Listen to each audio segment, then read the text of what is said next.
You'd have more time to start freelance writing if you quit your job, right? You'd also perform better because the job wouldn't be taking up your time and energy. And you'd also feel better because you don't like your job. You should quit, shouldn't you? No, you shouldn't. In this video, I'm going to explain why quitting your job to become a freelance writer is an extremely bad idea and the safer alternative to take, especially if you're a beginner writer and you have zero experience setting up your own business and you're not sure of how the world of freelance writing operates or how to even get clients and get established. You learn the safer approach to starting a freelance writing business, how to test the waters and dip your toes before you have to quit your job, and how to make sure that as a beginner you hit the ground running when you start freelance writing by having paying clients before you ever quit your job or even think about quitting your job. Let's get into the video. Okay, so one of the first reasons why you might not want to quit your job just yet to pursue freelance writing is because you need the stability and you need that income and roof over your head.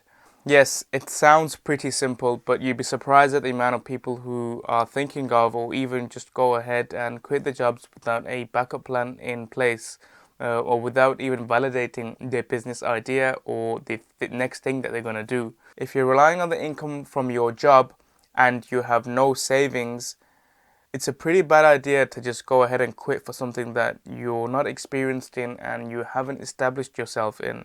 Because if you quit and you pursue freelance writing and you don't start making money immediately and you're short on money, you're going to go get another job and you're going to go set yourself back because you probably burnt through your savings or you're probably burnt out on trying freelance writing. You're going to have a bad experience. The second reason why you don't want to quit your job just yet is because a job affords you capital, resources, peace of mind and time to spend on improving your writing skills and setting up a strong foundation for the launch of your freelance writing career. As a beginner, you'll probably need some training, some help, whether that's setting up your website, whether that's learning how to get clients, whatever it is. At some point you're probably going to want to take some paid training to improve your skills and accelerate your skills acquisition. Having a job will help you because you can afford these resources and you have disposable capital to acquire books, courses, training, coaching, whatever you need to get started off the ground. Now, this doesn't mean that you actually need all of these things to get started,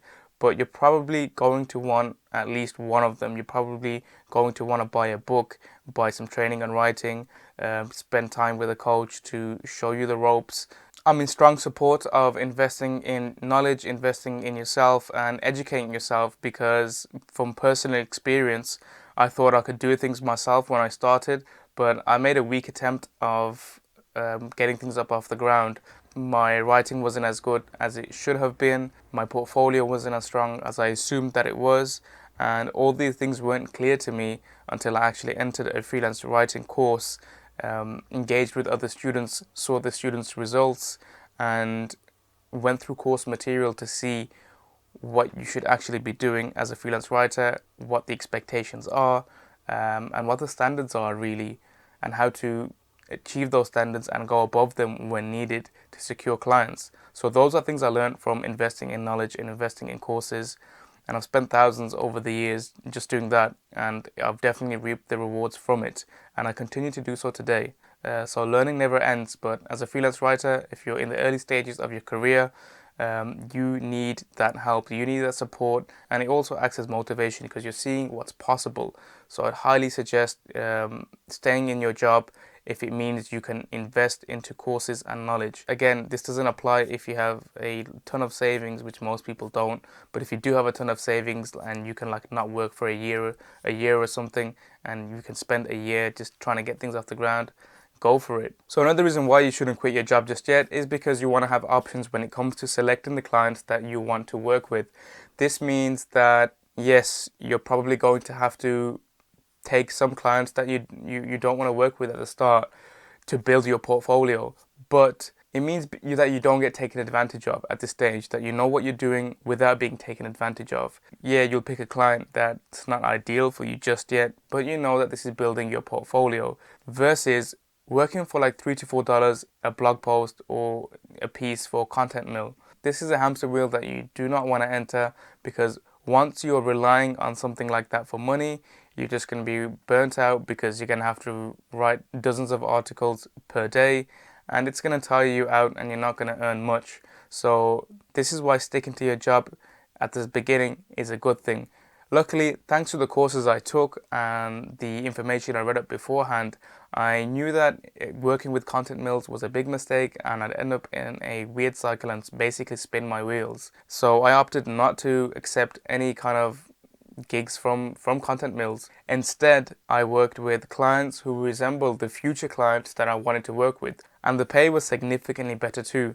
So a content mill would pay something like $3 to $4 a piece, or $10 or $15 if they're generous. But I was earning $80 per blog post shortly after starting. Gradually, I worked up to $200 to $300 and even sometimes $400 or $500 a blog post. But $80 a blog post and then $100 a blog post isn't bad for a few months out the gate of freelance writing. And I was doing this while I was working as a pizza boy and also at college. So I didn't take on any dramatic risks. I validated the fact that I could start a business and get clients and get things going. And that brings me to the conclusion of the video. You want to make your transition into freelance writing safe. You don't want to take any drastic actions. Keep things simple and boring. Whenever you're thinking about taking drastic action, just think about the simplest, risk-free way of doing something. Sure, quitting your job and then going on to succeed sounds like fun and sounds appealing at the time, but it's important to review your circumstances and also measure the benefits of staying in your job. This doesn't mean you should stay in your job forever. You probably only need a couple of months of dedicated action to get where you want to be, to quit your job. So if you're like me and you're working a job that you are not happy with, or you want to earn more as a freelance writer, or you just want to make the transition into a career, build your portfolio while you're at your current job. I'd say once you have a roster of 2 or 3 clients that you regularly work with, and you're getting reoccurring income from them, it's safe to quit because then you can rely on the income from your clients. You've proven that you can succeed and you can expand your marketing activities. So that's the safe approach that I'd recommend, but you're free to take whatever approach you want. And that brings us to the end of the video, guys. If you like the video, please do comment, like and subscribe. I'll be bringing out more content over the coming weeks and months, and I'll see you on the next one.